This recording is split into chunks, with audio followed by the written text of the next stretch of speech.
Hi, welcome to PersonallyFitDayton.com. My name is Casey Esser, and in today's video we are going to be going over an exercise you've probably been doing since grade school, the push-up. Whether you're just beginning or an advanced athlete, I'm sure you will find a push-up in this video to help take your training to the next level. So let's check it out. We're going to be going from the easiest versions of a push-up to the hardest. So the first one we're going to look at are push-ups to a wall. This is the most basic push-up you can do and is perfect for those who are brand new to strength training. All we're going to do is set up with our hands directly in front of the shoulders, body in a straight line.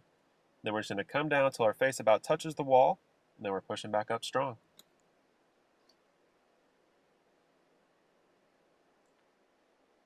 Okay, now we're going to move down to a table. Real quick, when using a table, make sure to set it up against something sturdy so it doesn't move out from under you. And if you don't have access to a table like what you're going to see here in the video, you feel free to use a barbell setup in a power rack or even a flat bench. Anything that's going to get your body in this 45-degree angle we're going to see here.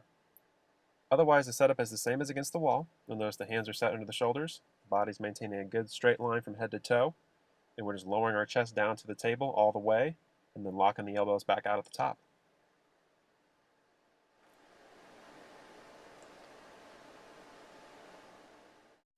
This next one's going to require you to drop down to your knees. Most of you will require a mat for your knees to be comfortable, so be mindful of that. Other than that, just take a good setup with the hands underneath the shoulders, and make sure the knees are far back enough to allow you to come down in a straight line.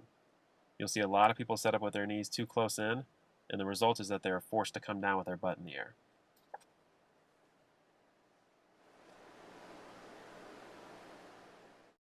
Okay, now we're going to move on to the full push-up. I want to say something here that I feel is really important. The most common error that we see with this one is not necessarily poor form due to misunderstanding, but instead poor form from people who would be better off on their knees or a table, for example. They simply don't have the core stability and or upper body strength to do it right. So before you jump into a full push-up, make sure you have perfected the previous progressions. Otherwise, everything form-wise that we've talked about still applies here. Notice the hand position and the straight line from head to toe. We're coming down all the way to the floor and locking the elbows out all the way at the top.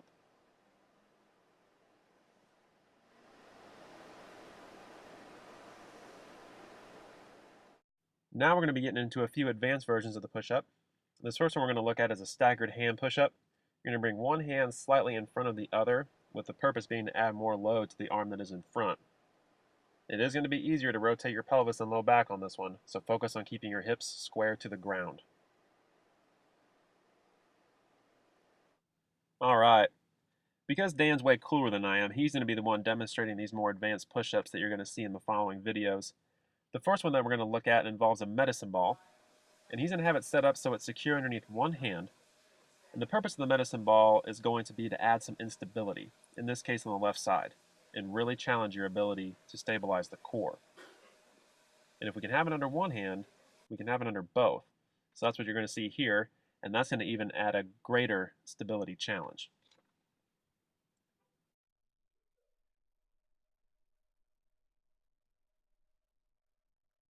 So all those push-ups we just went over will cover about what 95% of the population can do.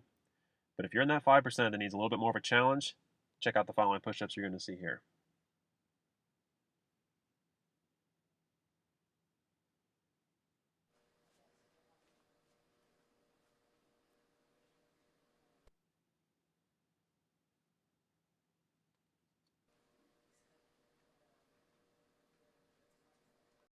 And there you have it. You'll read the push-up as being a chest movement or a shoulder movement or a tricep movement or even an upper body movement. But really it's a total body movement, and you need to keep that in mind whenever you're doing any sort of push-up. It's a fantastic addition to any program, but you gotta do it right. Anyway, thank you for taking the time to check out this video. If you're viewing this through YouTube, make sure to click on the link beneath the video to go to our site, PersonallyFitDayton.com, and see the accompanying article, Perfecting and Tolerating the Push-Up. And as always, you can contact us with questions and comments at personallyfitdayton@gmail.com to find out how we can help you experience your fitness potential. This is Casey Esser, signing off.